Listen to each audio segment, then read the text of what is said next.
What was the moment you realized that doing it all, as we say, was not sustainable, even though you were Mhm. succeeding at it? And I Mhm. think that's a really important piece of it. Yeah, I love this question so much. Thank you for asking it because first I'll have to be really honest and say I don't think it was one moment. I think there were many moments of like you start to recognize that you've gone off track. You've gone Mm-hmm. astray, if you will, Yeah. from something. And I think that for me, what that something has been has changed over time. So I'll take a step back. For example, when I first went into school, I had this vision of being this businesswoman because I don't know about you, but I don't feel like I had the full spectrum of all the things that I could be when I grew up, Right, right? right, Going right. into college, it was like Yeah.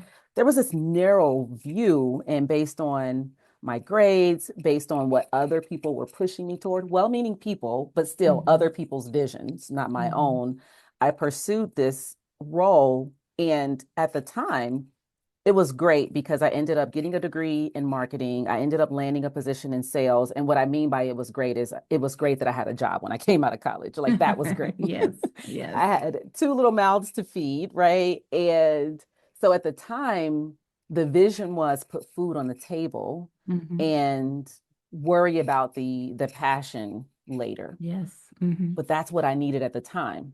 Yeah. Where that became unsustainable is where putting food on the table was no longer enough without the ability to feel connected to the work I was doing. Mm-hmm. So, my first job out of college was working for a cigarette company. I learned a lot about that Mm-hmm. industry. I grew a lot in my skill sets, but there came a point in time where I was literally crying driving to Right. work, feeling like I this is not what I want to do. This isn't, Yeah. I don't talk about my work with any level of excitement or joy. So that Mm-hmm. was just one moment of realizing like even though I'm succeeding on paper, she's graduated, she's got a full-time job, she's earning a good salary, she's putting food Mm-hmm. on her table every night. I was deeply unhappy and something had to give. So the Mm-hmm. vision no longer matched.